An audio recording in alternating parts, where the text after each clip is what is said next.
अरे वाह रेनू, तैयार हो गई? बहुत सुंदर लग रही है। भगवान किसी की नजर ना लगे।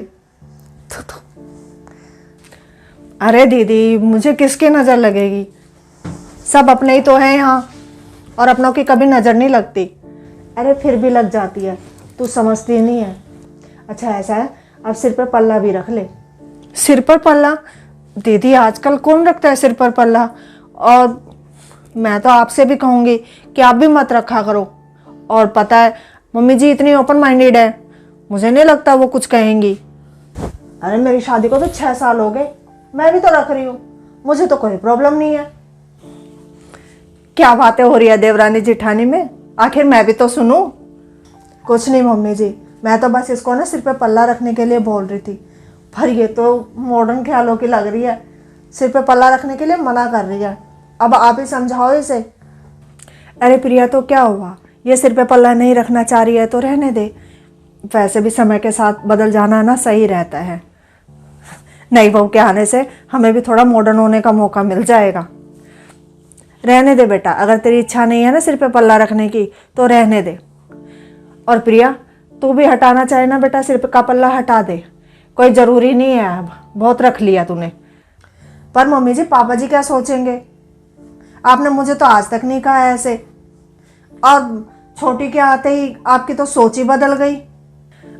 तेरे पापा जी से मैं बात कर लूँगी। और बेटा तुझे आज तक इसलिए नहीं बोला क्योंकि इस बारे में हमने कभी सोचा ही नहीं। अब रेनू ने मुद्दा उठाया है तो अब इसमें हर्जी क्या है ये बता।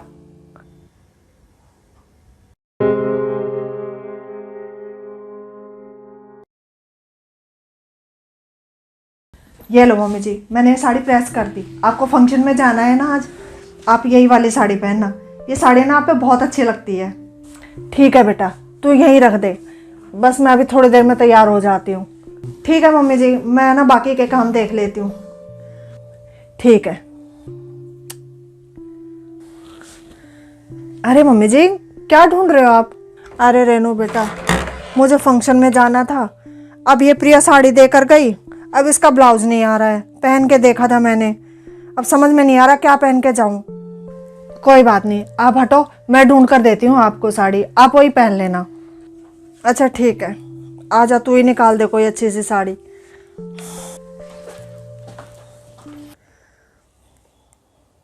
ये लो मम्मी जी, आप है ना ये वाली साड़ी पहनना, ये साड़ी ना आप पे बहुत अच्छी लगेगी।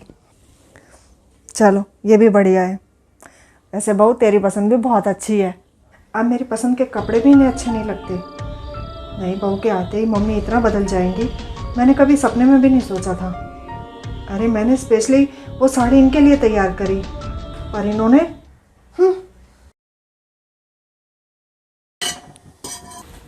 अरे रेनू, तू रसोई में क्या कर रही है? वो दीदी मैं रात के खाने की तैयारी कर रही हूँ। मम्मी जी ने बोला है आपसे ना रात का खाना तू ही बनाया करेगी, उन्होंने ये जिम्मेदारी मुझे सौंप दी है।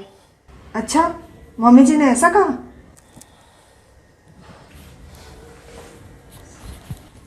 मम्मी जी आपने वो खाना बनाने की जिम्मेदारी रेनू को पकड़ा दी। अरे एक वही तो शौक था मेरा खाना बनाने का, वो भी आपने रेनू को सौंप दिया। आपको पता है ना मुझे खाना बनाने का कितना शौक है। ऊपर से वो मेरी दी हुई साड़ी भी आपने नहीं पहनी, और रेनू की दी हुई साड़ी एक बार में ही पहन ली। मम्मी जी छोटी बहू के आते ही आप इतना बदल जाओगी, मैंने कभी सोचा नहीं था। प्रिया बेटा तुझे हो क्या गया है, तू ऐसा क्यों सोच रही है? अरे मेरे लिए तो तुम दोनों बराबर हो।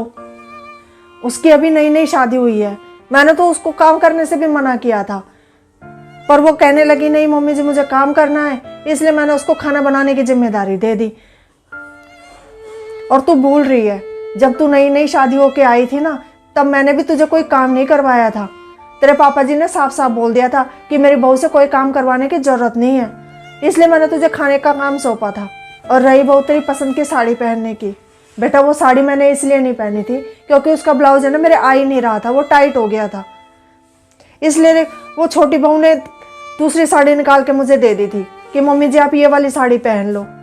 सॉरी मम्मी जी, ऐसा तो मैंने सोचा ही नहीं था। मुझे शायद रेनू से जलन होने लग गई, मुझे लगा कि आप मुझसे ज़्यादा रेनू को प्यार करने लग गई हो, पर मैं गलत थी, मुझे माफ़ कर दो मम्मी जी।